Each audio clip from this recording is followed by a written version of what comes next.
எண்ணத்தாலேயே சரி பண்ணணும். நான் இப்படி யோசிக்கிறேன், இப்படி யோசிக்கக்கூடாது, நான் இப்படி தப்பு செய்கிறேன், இப்படி தப்பு செய்யக்கூடாது. யார்? உங்களுக்கு எப்படி வேணுமோ அப்படி முடிவு எடுத்துக்கலாம். அங்கே உங்களுக்கு சுதந்திரம் இருக்குது.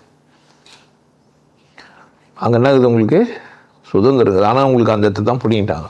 இப்படி தான் நீ யோசிக்கணும் அப்படின்னு சொல்லி கொடுத்துட்டாங்க. அதனால தான் நீங்கள் மாட்டிக்கிறீங்க. உள்ளே தோன்றத்துக்கும் வெளியே சொல்கிறதுக்குமான முரண்பாடு இது இல்லை. அதுதான் பைத்தியம் வரைக்கும் போயிடுது உங்களுக்கு. உதாரணத்துக்கு காமம் உங்களுக்கு தேவைப்படுது, அவசியமாகிடுது, கட்டுப்பற்றி வையின்றாங்க, முடியல, கனவு காண்றீங்க, இல்லை ஏதோ பண்ணிடுறீங்க.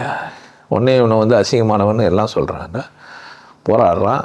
அசிங்கமாகவே இருந்துடலாம் பொழுதுட்டு இந்த சமூகத்தை விட்டுறான். அவனுக்குமான தொடர்பே போயிடுது. வெறும் எண்ணம் மட்டுமே எழும்புது, எண்ணத்தை செயல்படுத்துகிறான் பைத்தியம். பைத்தியம் யார்?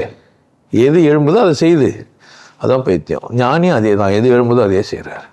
என்னன்னா அவர் ஒழுக்கமாயிட்டார், இவர் ஒழுக்கமாகல. ஒழுக்கமானா அவர் வரையறுத்துட்டார், இவர் வரையறுக்கல. இவர் புரிஞ்சினார், இவர் புரியுது. 2 பேரும் ஒன்று தான்.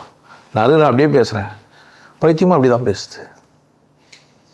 ஆனால் பைத்தியத்துக்கு உங்கள் மேலே அக்கறை இல்லை, எனக்கு உங்கள் மேலே அக்கறையில் அப்படியே பேசுகிறேன்.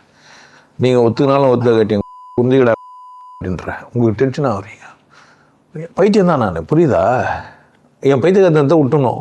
இந்த ஆள் ஞானம் அஞ்சதுனால பைத்தியகாரத்தனமாக பேசுவார், மேட்ரில் நல்லா இருக்கு சொல்கிறாருன்னு புரிஞ்சிச்சானா வருவேன், இல்லை என்ன பண்ணுவேன்?